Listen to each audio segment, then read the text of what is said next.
quiero contarles cómo comenzó toda esta historia. Yo iba en un avión, tantos de los aviones que tomo, y dije, eran 3 horas nada más, vuelo bastante corto, y dije, ¿qué hago hoy? ¿Uso este tiempo para crecimiento o entretenimiento?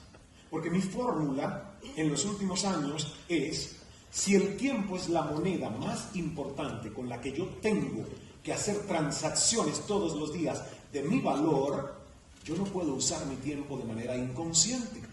Yo tengo que tener pura conciencia en qué decido emplear mi tiempo. Y cuando voy en un vuelo, mi fórmula es, mi tiempo de ocio tiene que dividirse en un 80% en crecimiento y un 20% porque soy un ser humano y necesito cosas que no me hagan pensar, que me hagan reírme, sin aspiraciones de estar desaprendiendo y aprendiendo todo el tiempo, 20% de entretenimiento. Y dije, ¿sabes qué, Ismael? Te mereces este vuelo que sea entretenimiento. Date esa pausa. Tu cerebro está cansado. Ve a ver qué película ves ahí. En el programa de entretenimiento del avión, ¿qué quieres ver? Pero sin aspiraciones de crecer, que te entretenga. Y encontré una película que se llama The Walk, en inglés. En español le pusieron La cuerda floja para Latinoamérica. ¿Cuánta gente vio esa película ya? Unos pocos. Les recomiendo a todos verla.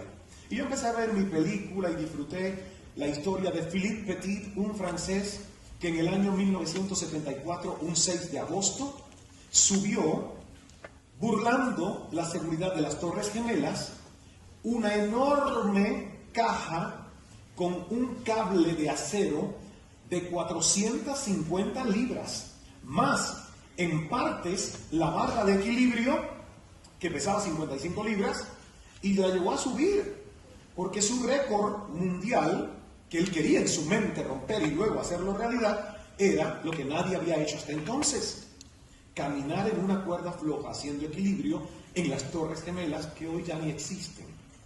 Torre A, Torre B. Y él logró burlar la seguridad, y la película te lo narra de una manera dramatúrgica impresionante, y llega arriba y empieza a montar su carro y lo tiene todo listo, y empieza a caminar por la cuerda floja. Una vez llega de la Torre A a la B, llega aquí, yo me hubiera ya bajado, porque digo, lo logré. Nadie lo había hecho hasta entonces. Y si su récord era caminar la cuerda floja, con esto hubiera sido suficiente. ¿Pero qué creen que hizo él? No. Él dio 8 pases en la cuerda floja. 8 pases. 45 minutos estuvo allá arriba, mientras la gente abajo se aglomeraba a decir, ¿y ese loco qué hace ahí? Y además con miedo que se cayera, y le cayera un auto a una persona, además de que se iba a hacer picadillo si ese hombre caía a esa altura. A los 45 minutos fue la policía quien lo bajó. Y le dijo, señor, baje. Y en la última escena de la película, o casi la penúltima, vino la sorpresa para mí. Porque cuando el policía, que tengo la foto, y se la quiero mostrar, la foto verdadera, cuando el policía lo agarra y se lo lleva, le pregunta, señor Philippe Petit, contésteme esta pregunta. Si usted sabía que esto es un acto criminal, que tarde o temprano usted podría subir, pero bajar sin nosotros, difícil. ¿Por qué lo hizo?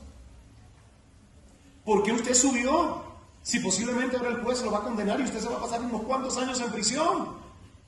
Y el señor le respondió al policía, porque en mi mente ya yo lo había logrado. Yo tenía la seguridad de que lo podía hacer. He preparado y he calculado milimétricamente todas las probabilidades para que esto fuera un éxito. Y como en mi mente ya era una realidad, si yo no lo intentaba, el resto de mi vida hubiera estado arrepintiéndome de no haberlo intentado, sabiendo a conciencia que yo lo podía lograr.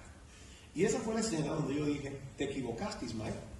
Esta película no fue entretenimiento. Esta película va en el saco de crecimiento, porque esa es la lección de vida que todos los días uno se tiene que preguntar. Si yo no tuviera miedo, ¿qué haría? Además va muy acorde con la filosofía de una frase que yo todos los días me recuerdo, que es, si cabe en tu mente, cabe en tu vida. Mientras no entre en tu mente, no esperes que nadie te lo regale, porque primero tiene que estar aquí, tienes que sentirlo, tienes que verlo como una realidad. ¿Y cómo termina la historia de Philippe Petit? No en la película, en la vida real. ¿Creen ustedes que fue a la prisión? El juez lo perdonó y le dijo, como a usted le salió bien la gracia, sí, porque la verdad, le salió bien la gracia, no mató a nadie, no se cayó, nadie sufrió daños, su condena va a ser hacer un acto de malabarismo gratuito en el Central Park de Nueva York para todos los niños que quieran ir a verlo. Final feliz. Yo creo que sí, merece un aplauso porque este señor, la verdad, me inspiró. Fíjense que los libros y todo lo que yo he escrito, la verdad, el crédito inicial no debería ser mío, porque yo tomé la idea de alguien. Y la idea de Despierta con Cala, el libro, y después llevarlo a una experiencia como esta, que no es el mismo contenido del libro, se lo debo a Philippe Petit.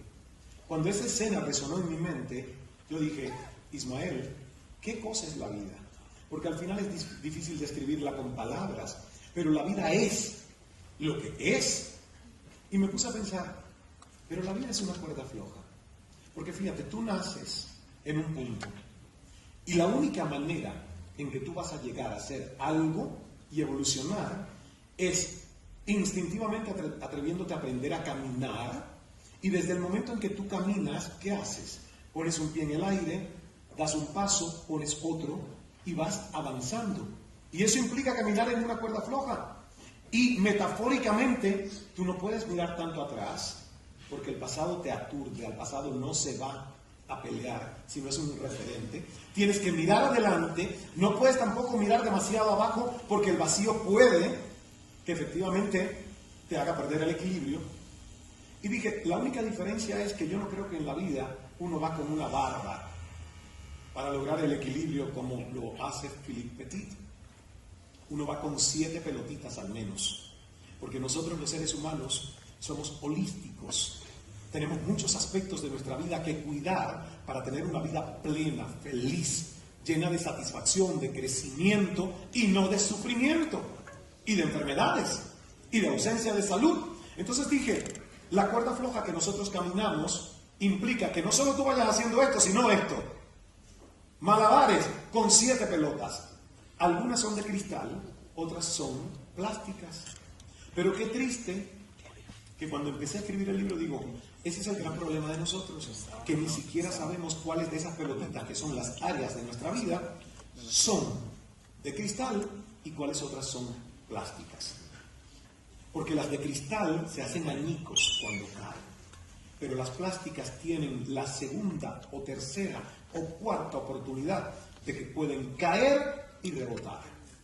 Por ejemplo, ¿cuál es una pelotita plástica que para mucha gente se convierte en una pelota de cristal en sus vidas?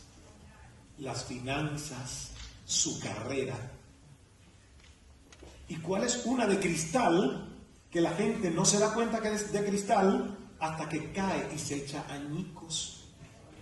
La salud, tu mente, tu espiritualidad, tu hogar, tus relaciones. Entonces, le tengo que agradecer a Philippe Petit que me inspiró a escribir este libro que se llama Despierta con Cala. Está en las librerías de Colombia, si se agotó, pídanlo, pero está en la Nacional y las Panamericanas. Y esa es la introducción. Después que el libro ya estuvo escrito, se me ocurrió otra cosa, que es el contenido de lo que ustedes hoy van a escuchar, que todavía es inédito, porque no está publicado. Y es un modelo que se llama la arquitectura del ser. ¿Qué hicimos en este modelo? Descubrir qué pasa en promedio con nosotros los seres humanos, porque somos seres demasiado complejos. Aparentemente deberíamos todos tener un mismo caminito, en el sentido de que tenemos el mismo ADN, el mismo organismo inteligente pluricelular, las mismas necesidades universales, pero cada historia de vida es única. Y yo no quiero contarla solo por una edad cronológica, sino por fases de nuestra formación de conciencia, desde el nacimiento hasta la plenitud. Les presento la arquitectura del ser.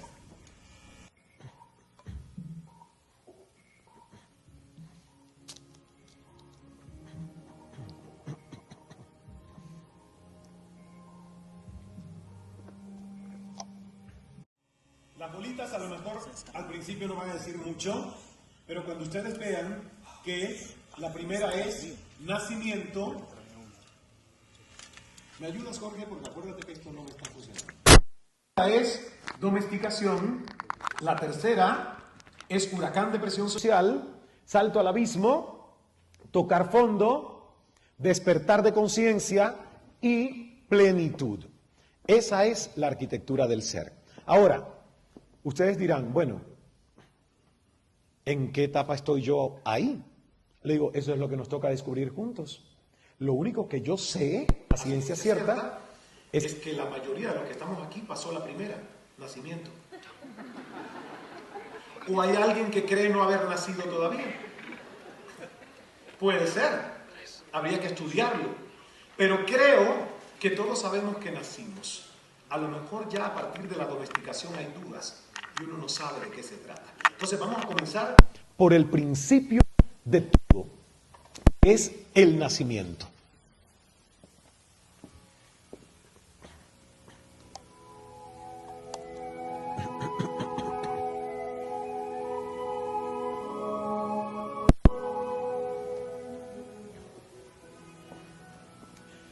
¿Qué es el nacimiento? El nacimiento es el campo de todas las posibilidades.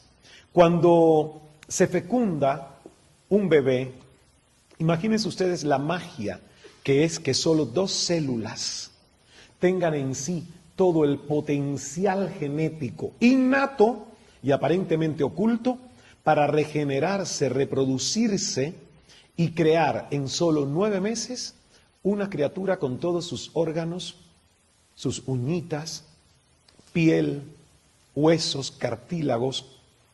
Cuando uno se pone a pensar en eso, tú dices, es un milagro estar vivo. Es una maravilla esta posibilidad que nos dio Dios, la naturaleza, el sistema al que pertenecemos, de una inteligencia infinita que nos permite reproducirnos de una manera tan inteligente y exponencial. El nacimiento es el campo de todas las posibilidades porque es inocencia. ¿Quién puede dudar de cuando un niño nace, papá, mamá y todo el que lo ve se derrite en juicios que ya no existen? Es puro amor, porque hay pureza, hay inocencia, hay integridad. No hay mente todavía en esa criatura. Es un canvas, es un vacío. Y el nacimiento tiene algo que sí a lo mejor no muchos de nosotros conocemos, que es el símbolo de la sintropía exponencial. Es un concepto por el cual un biólogo ganó el premio Nobel de Biología, porque él descubrió justamente esa capacidad innata de reproducirse que tienen las células para poder multiplicarse, regenerarse y de una célula tener una serie de comandos que puedan dar órdenes a muchas otras. O sea, nosotros somos un organismo lleno de constelaciones y sistemas inteligentes. Todos nuestros sistemas biológicos funcionan sin que tú a conciencia les des orden. Eso es parte de la inteligencia humana y es lo que este señor estudió como sintropía exponencial. Yo les traje un diálogo entre 2 bebés. ¿Quiénes son mellizos aquí o gemelos? ¿Tú? Ok, imagínate la experiencia de por 9 meses estar en el mismo espacio donde estuvo tu hermana o hermano. Hermana, ¿verdad? Y nacer prácticamente al mismo tiempo. Muy bien. Mi mamá es melliza, mis hermanos son mellizos, tengo 5 pares de mellizos en la familia. Yo no fui mellizo, pero sé lo que significa ser mellizo. ¿Saben por qué? Porque yo tuve la mejor relación posible con mis hermanos. Nunca jugamos juntos, nunca peleamos. Porque al ellos haber nacido juntos, solo 14 meses después, siempre jugaron entre ellos y pelearon entre ellos. Y a mí me ignoraron. Yo no existí. Hoy lo agradezco porque digo, oye, nunca tuve ni una pelea. Pero después digo, oye, Me tenían que llamar a las fotos cuando hacían fotos con ellos, porque a mí ni me llamaban. Mi madre o mi padre el que tenía que decir, Melitín, ven, ponte en la foto con los mellizos. Eran inseparables. Hasta prácticamente cuando se casaron, que empezaron ya cada uno a decidir, oye, no podemos hacer lo mismo con las dos mujeres, o sea, tú haz tu vida y yo hago la mía. Pero hasta ese momento yo sentí que mis hermanos tenían un estadio de ansiedad por separación. Y miren este diálogo entre dos bebés, que por cierto, yo en los primeros momentos de la gira, que aquí está Mirna Cajan, en Montreal y Toronto, hice esto sin leerlo, pero después me di cuenta que estaba haciendo una versión muy libre del diálogo original. Entonces se lo voy a leer. En el vientre de una mujer embarazada se encontraban dos bebés. Uno pregunta al otro, ¿tú crees en la vida después del parto? Y dice el otro, claro que sí, algo debe existir después del parto. Tal vez estemos aquí porque necesitamos prepararnos para lo que seremos más tarde. Tonterías, no hay nada después del parto. ¿Cómo va a haber vida? ¿Cómo sería esa vida? Y dice el otro, no lo sé, pero seguramente habrá más luz que aquí. Tal vez caminemos con nuestros propios pies y nos alimentemos por la boca. Y dice este, eso es absurdo, caminar es imposible y comer por la boca, eso es ridículo. El cordón umbilical es por donde nos alimentamos. Yo te digo una cosa, la vida después del parto está excluida. El cordón umbilical es demasiado corto. Yo me imagino que ellos pensaban que harían una caminata espacial. Salir del vientre con el cordón umbilical y volver a entrar, como si estuvieran en el espacio.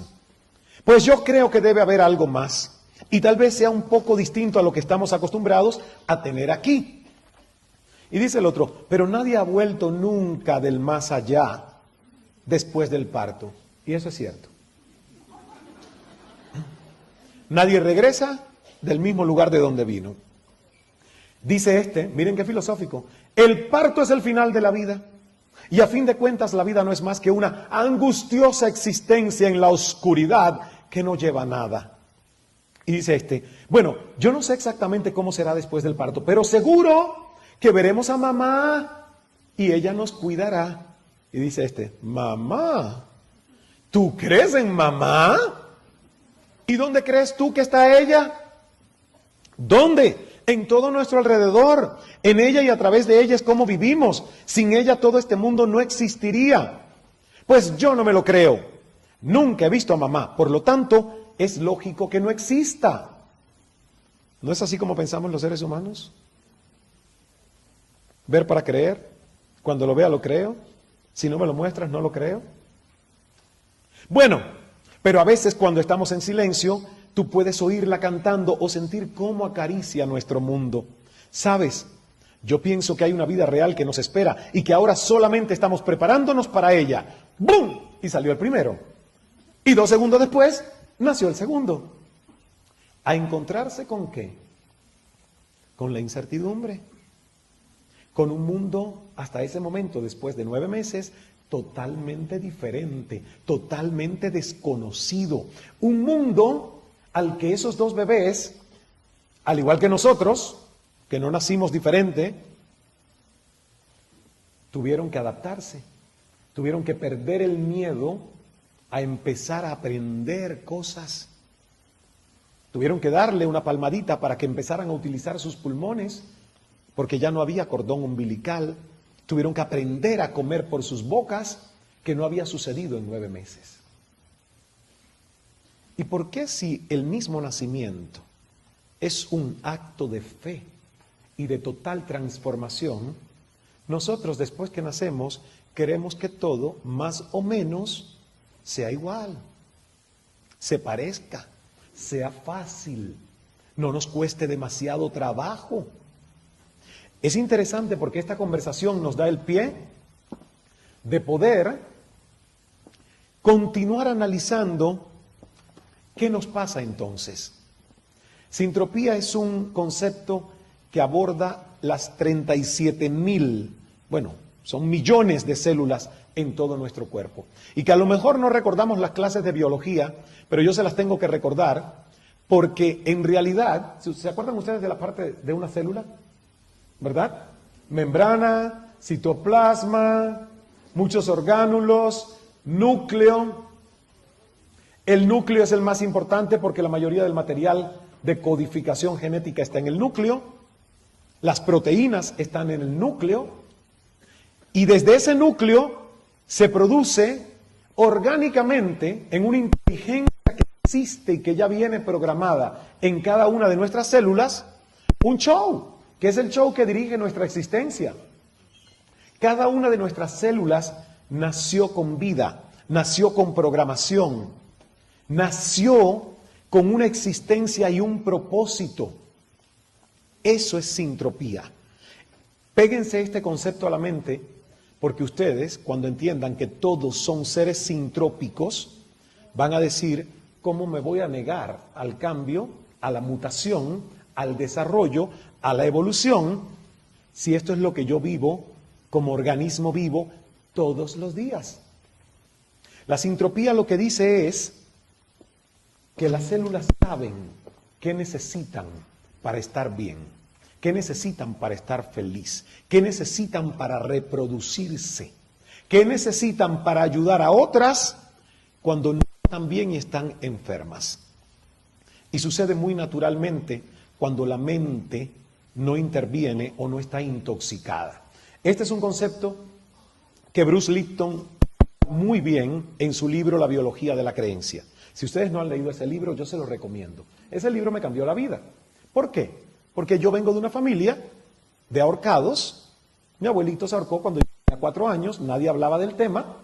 Después, a los 19 años míos, mi tía, y después nadie me había dicho, hasta que era adulto, que mi padre había intentado ahorcarse antes de que yo naciera. Del tema. Es mejor no hablarlo y bueno, veremos cuántos se ahorcan. Porque me parece una solución inteligentísima. Que tú no hables del tema, ignorémoslo, no lo tratemos, que no se diagnostique y a ver cuántos se quieren ahorcar. Pero eran otros tiempos. Gracias a Dios, hoy tenemos más información, hoy sabemos mejor, hoy hablo con esto para que mucha gente que esté prisionera de algo similar tenga el valor de liberarse. Este señor dice en ese libro que nuestras creencias afectan la biología del cuerpo. Y por eso estamos en el nacimiento, porque en el nacimiento nosotros no tenemos creencias.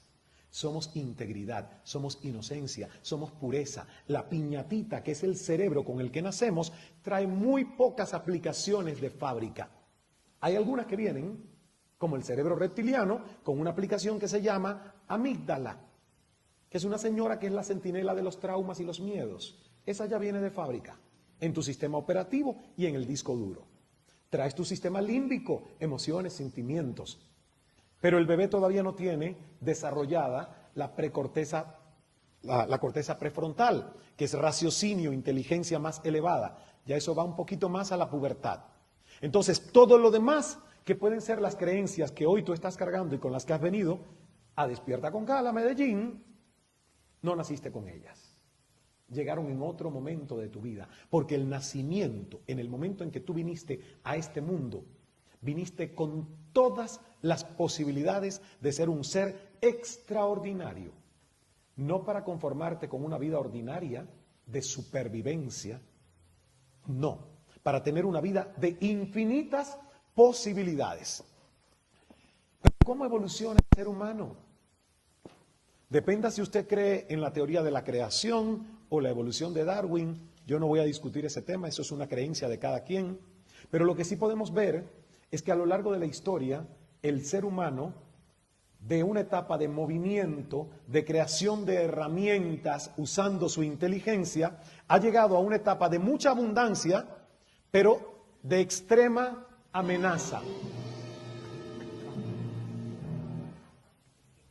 Extrema amenaza, porque hoy nosotros, la mayoría de los que estamos aquí, ya no tiene trabajos manuales, tiene trabajos mentales, intelectuales, que nos hacen caer en una rutina sedentaria por más de 8, 9, quizás 10 horas todos los días, poniendo a nuestro cuerpo en una posición encorvada frente a un estímulo luminoso